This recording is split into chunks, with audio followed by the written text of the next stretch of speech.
I've been in the army long enough to know that most stories soldiers tell are exaggerations. Hell, even the stories I tell around the fire during long deployments probably have a little seasoning on them.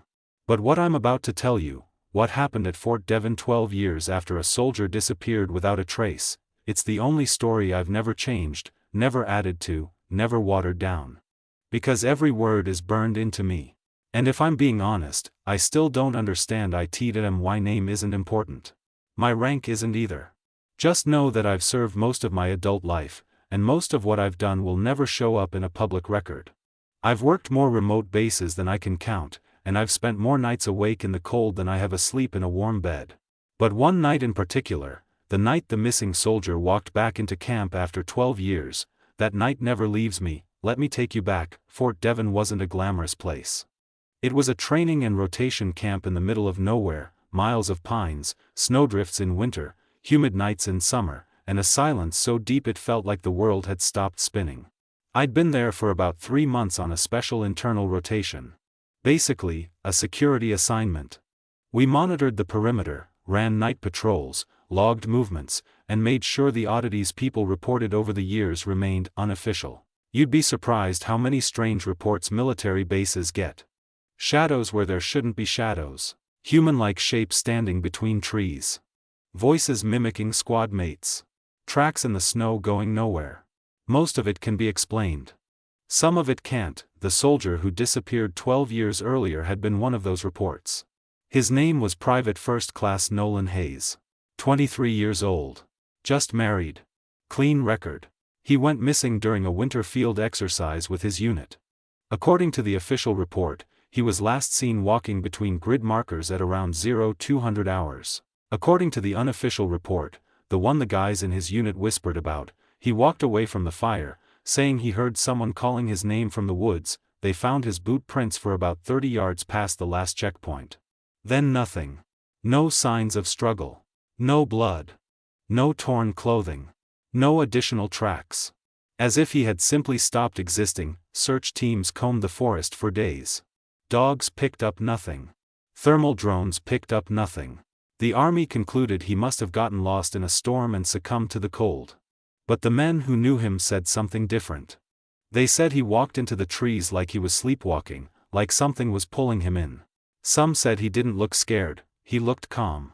His body was never found. Now fast forward 12 years. It was early autumn the night he came back.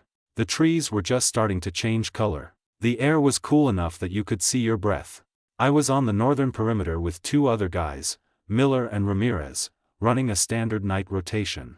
We checked the motion sensors, logged the tracked movement of a couple deer, and then settled in for a long, quiet shift. At around 0245 hours, the perimeter alarm tripped. Not enough to trigger a full alert, but enough to notify us someone, or something, was coming down the old firebreak road. That road hadn't been used in years. It was sometimes used by wildlife, but rarely. The motion pattern didn't match an animal. Too slow. Too steady. Too human. Miller looked at me and said, "Probably a lost hunter. You wanna go check it?" I nodded and we headed out, me and Miller in front, Ramirez covering behind. The night was dead quiet. Not wind in the trees quiet. I mean absolutely still, like the air was holding its breath. Even our boots sounded too loud on the gravel. The forest around us felt tight, like it was pushing in. I'd been in a lot of weird situations, but something in that moment felt wrong. Like we weren't alone, even though the sensors said only one form was approaching. We rounded a bend, and that's when Miller stopped cold. There was a man standing in the middle of the firebreak. At first I thought he was wearing civvies, dark pants, old boots, some kind of heavy jacket. But as we got closer, and I mean within maybe 30 feet, I realized I'd seen that uniform before. It wasn't a current pattern. It was older. Outdated. Something from around the early 2000s. The man wasn't moving. He stood like he'd been frozen mid-step. No weapon. No pack. Just, still. Miller whispered, "He's not on any roster." But that wasn't the part that hit me. What hit me was his face. I recognized it. I had seen his missing persons photo hundreds of times while going through old case files. His name was etched into a plaque near the base headquarters, Private First Class Nolan Hayes. 12 years missing. He looked exactly the same, not aged. Not starved. Not frostbitten. Not injured, the same. His hair was the same length as the picture. His jawline the same. His skin the same. Like he had gone missing last week, not over a decade ago. Miller didn't recognize him, but I sure did. And my stomach dropped that I took a slow step forward and said, "Soldier, can you identify yourself?" The man blinked, like the question confused him. Then he said, in a dry, cracked whisper, "Where is everyone?" His voice. God, his voice sounded like he hadn't used it in years. That I asked again, "Identify yourself." He swallowed hard and said, "Hayes. Nolan Hayes." I walked away from camp, but I couldn't find my way back. It got dark. I kept hearing. He stopped himself like the words hurt. Miller looked at me, confused. Ramirez raised his weapon slightly. That I knew we had to get him inside. "Come with us," I said. "You're safe now." Hayes looked relieved, actually relieved, and took a shaky step forward, but as soon as he reached about 10 feet from us, every motion sensor around the perimeter tripped at once. All of them. North, south, east, west.